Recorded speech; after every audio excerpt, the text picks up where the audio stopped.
If your talent is your product, then your communication skill is the packaging. It's all the branding you'll need. So in this video, I'm going to talk about 7 things that make you an excellent communicator. One that can do all the 4 things an excellent communicator does, which is to inform, convince, inspire, and entertain. And the only tool you need is a conscious way of talking. And if you like updating your communication skills with useful tips like this, then do subscribe to this channel and let's get going. Number 1, having a better vocabulary.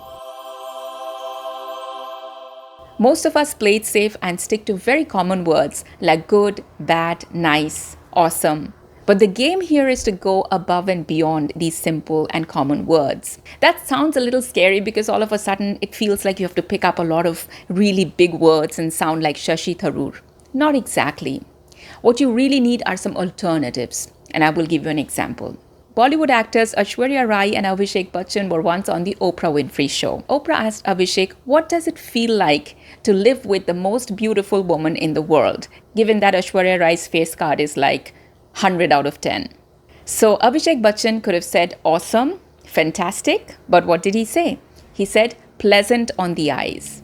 So you don't always have to switch it with another word. You can switch it for a phrase. So if a friend asks you, how is my outfit? Instead of saying good or bad, you can say, you look ready to impress. Or it looks so summery. It looks light and fresh. You get my drift. Number 2, knowing idioms. One of the easiest ways to sound way more interesting than an average person is to use the ready to go, done for you idioms. Instead of saying it was easy, you say it was a piece of cake. Instead of saying it was expensive, you say it cost an arm and a leg. Instead of saying I'm not feeling well, you say I'm a little under the weather today. These are presets. You have to just drag and drop them into your sentences. So you can simply Google 20 idioms and then get cracking on them. If you're liking the content so far, don't forget to like and subscribe. A lot of people love to talk, but they forget about the other person while talking. They start talking about what they are passionate about. If you're passionate about football, if you're watching all the FIFA matches and are super excited about it, you know all the stats and all the highlights, well, you might want to talk about 100 hours about them, but the other person might not be all that interested. So you need to rein yourself back a little bit.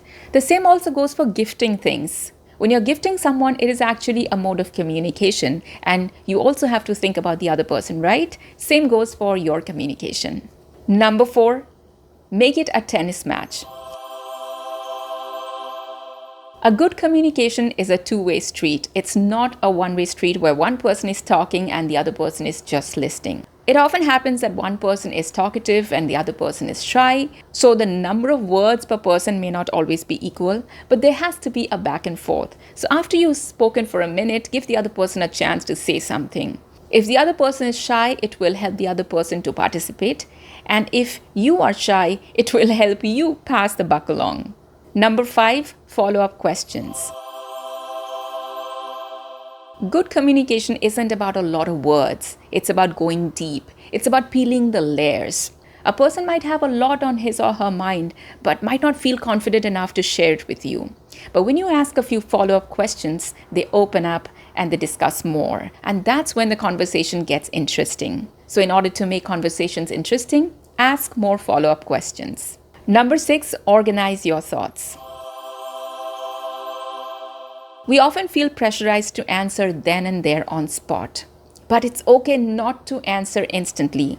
You can take a pause, collect your thoughts, structure your sentences better. And if you feel you're not ready with the answer, you can actually excuse yourself. You can say, give me a moment, let me think about that.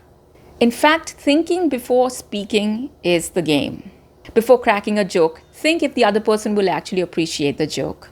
Before sharing some statistics, think, is that too much information?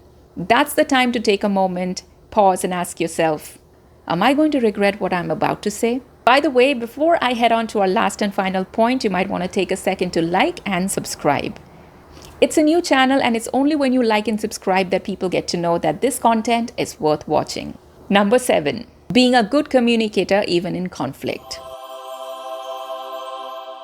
You know, a lot of people are great communicators and they give great speeches and talks, but in moments of conflict, it all switches. They are no longer in control of themselves. Their emotions completely take over. So, conflict is a great parameter to check how great a communicator you are. Can you stay cool? Can you stay calm? Can you choose your words carefully? Can you take feedback? Can you analyze the feedback? Do you take it to heart? Do you flare up? Do you shut down? This is when you need to listen. You need to be open to feedback. You need to calmly ask cross questions, ask for reasons and evidence. And even if you don't agree, did you know this? And this can blow your mind. You can still thank the person, even if you don't agree, and say, thanks for your suggestion. I will definitely consider them. Thanks for your concern. Thanks for sharing what you felt. Being calm and confident in conflict, now that's what really elevates your communication skills. By the way, I'd love to know where you're watching me from, or what do you do? Are you a student? Do you work? And because it's a new channel, every subscriber means so much to me. So do like and subscribe, and I will see you in the next video.